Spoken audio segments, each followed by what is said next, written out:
So, mental health part 2. I think also, not just about mental health, but it started me on my journey with astrology because I wanted to know why. What made people do things that like they did? What makes people tick?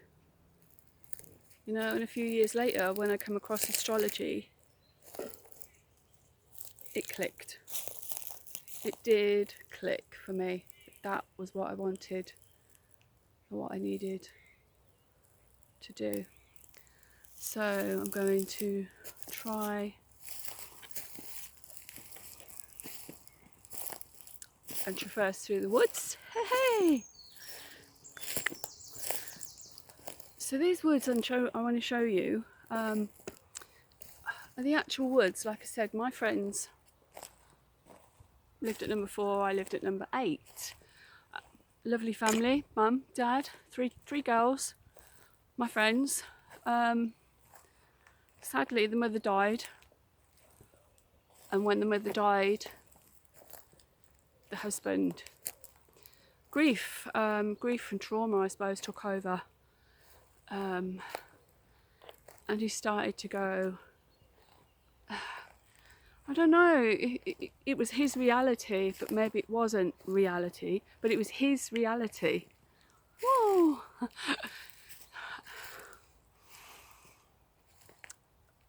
And the grief or the trauma, and even possibly the medication that they put him on, didn't agree with him. And he sent him a little bit suspicious, I suppose. He started thinking people were following him, a little bit paranoid.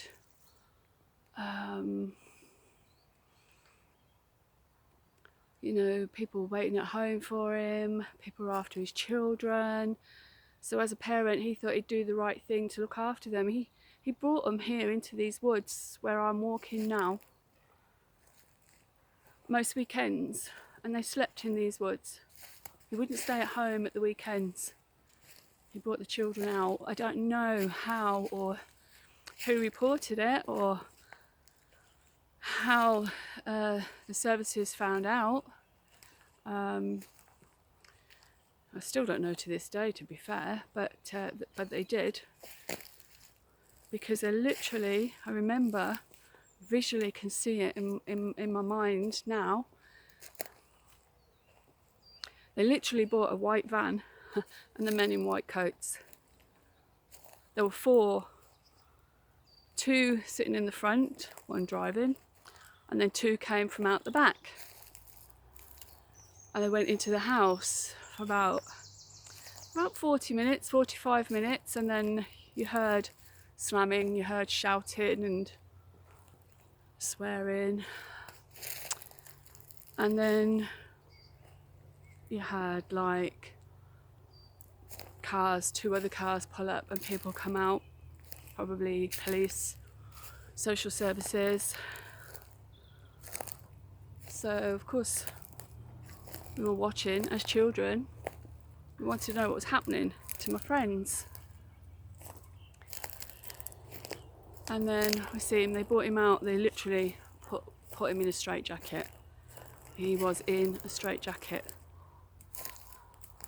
And those 4 men in the white jackets walked him along to the van, opened the back of the van,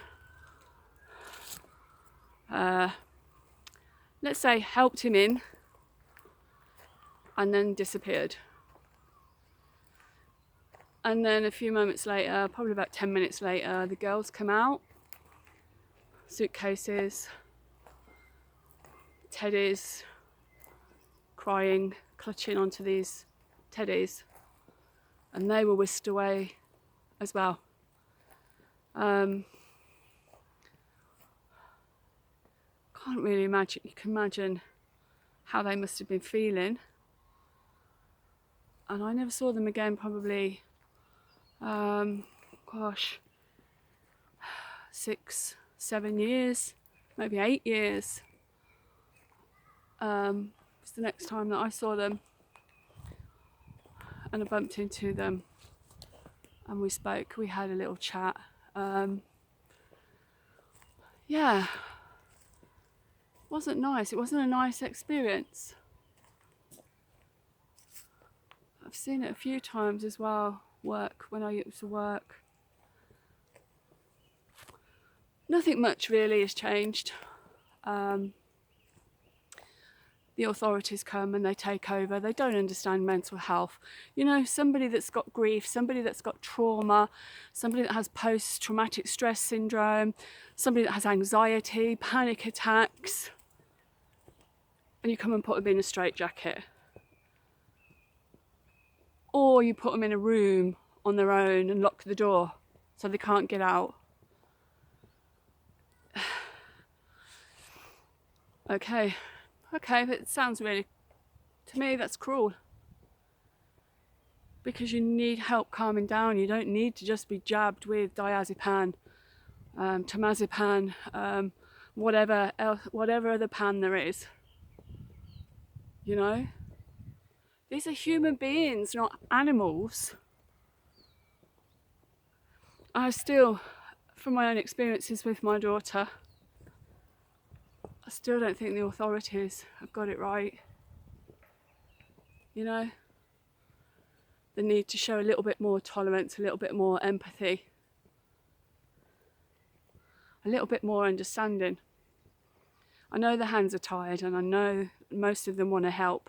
They genuinely want to help. But their hands are tied.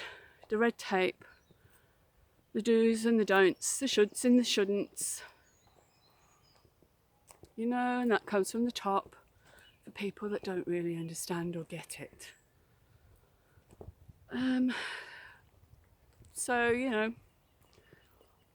But anyway, going back to the astrology, that is where I think the initial in my head, and I kept it in my head, why do people do that? What makes people do that? Why do people end up like that? You know, in their mind. Where does that come from? Does it come from our own mind and our own conscience and subconscious? Does it come from our body being out of sync? Does it come from our diet?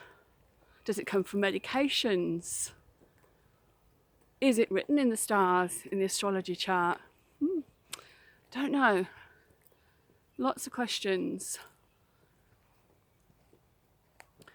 And maybe some other time I'll have another thinking out loud and we can revisit those, you know? But, you know, I think, let's just say, if you are struggling with mental health and you have the support of your family, or I know like myself, I supported my daughter. I was always there. I was always giving them, not grief, but I'd give them my opinion because I felt that I knew my daughter better than they did. But they don't want to work with you. They know best. They know, you know, they've studied, they've learnt out of a textbook, from a paper, done a PhD or whatever it is you do. So the mother doesn't really know anything. But who's the first person they come to when they do want to know something? Yeah. It's a hard battle, but it's still a battle that we are waging. It's the one battle that is still going on. And if you find yourself in that situation, keep going, keep battling. Don't have to get angry or aggressive. Just state your case, stand your ground. You know what's best for your children, okay? You probably know what they've gone through, what they're going through. Okay, unless you're the problem. But we won't go down that road. But I do think people, when they're having a mental health crisis, they need compassion, they need help, they need love, they need to be hugged, they need to feel safe.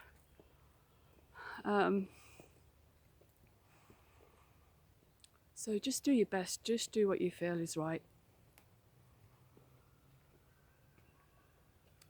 So I'm going to love you and leave you now, and I'm going to get on. Hope you have a great week. Ciao for now.